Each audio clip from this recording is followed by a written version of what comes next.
उमरगा तालुक्यात स्वराज्य शक्ती सेनेचे धाराशिव जिल्हाध्यक्ष विकास दुधभाते यांनी गुंजोटी जिल्हा परिषद गटातून आपला उमेदवारी अर्ज निवडणूक निर्णय अधिकारी दत्तू शेवाळे यांच्याकडे दाखल केला।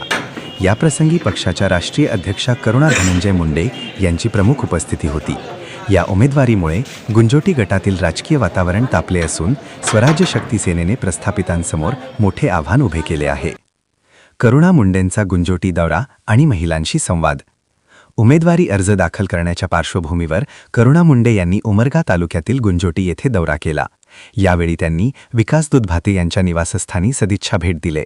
दुधभाते परिवाराच्या वतीने करुणा मुंडे यांचा शाल व श्रीफळ देऊन यथोचित सत्कार करण्यात आला। या भेटीदरम्यान मुंडे यांनी उपस्थित महिलांशी मनमोकळा संवाद साधला आणि त्यांच्या समस्या जाणून घेतल्या। आम्ही राजकारण नाही समाजकारण करायला आलो आहोत। उमेदवारी अर्ज दाखल केल्यानंतर प्रसारमाध्यमांशी बोलताना करुणा मुंडे यांनी पक्षाची भूमिका स्पष्ट केली। त्या म्हणाल्या, स्वराज्य शक्ती सेना ही सर्वसामान्यांचे प्रश्न सोडवण्यासाठी कटिबद्ध आहे। आम्ही केवळ राजकारण करण्यासाठी नाही तर समाजकारण करण्यासाठी मैदानात उतरलो आहोत। विकास दुधभाते यांच्यासारखा तडफदार उमेदवार आम्ही जनतेच्या सेवेसाठी दिला आहे। विकासाच्या मुद्द्यांवर भर।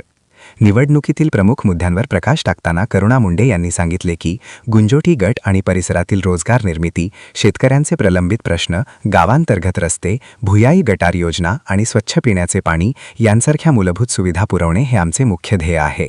याच विकास कामांच्या जोरावर आम्ही जनतेसमोर जात आहोत। यावेळी करुणा मुंडे यांनी परिसरातील मतदारांना विकास दुधभाते यांच्या पाठीशी मोठ्या संख्येने उभे राहून त्यांना मतरूपी आशीर्वाद देण्याचे आवाहन केले। स्वराज्य शक्ती सेनेने केवळ गुंजोटीतच नव्हे तर इतर जिल्हा परिषद गटांमध्येही आपले उमेदवार उभे केले आहेत।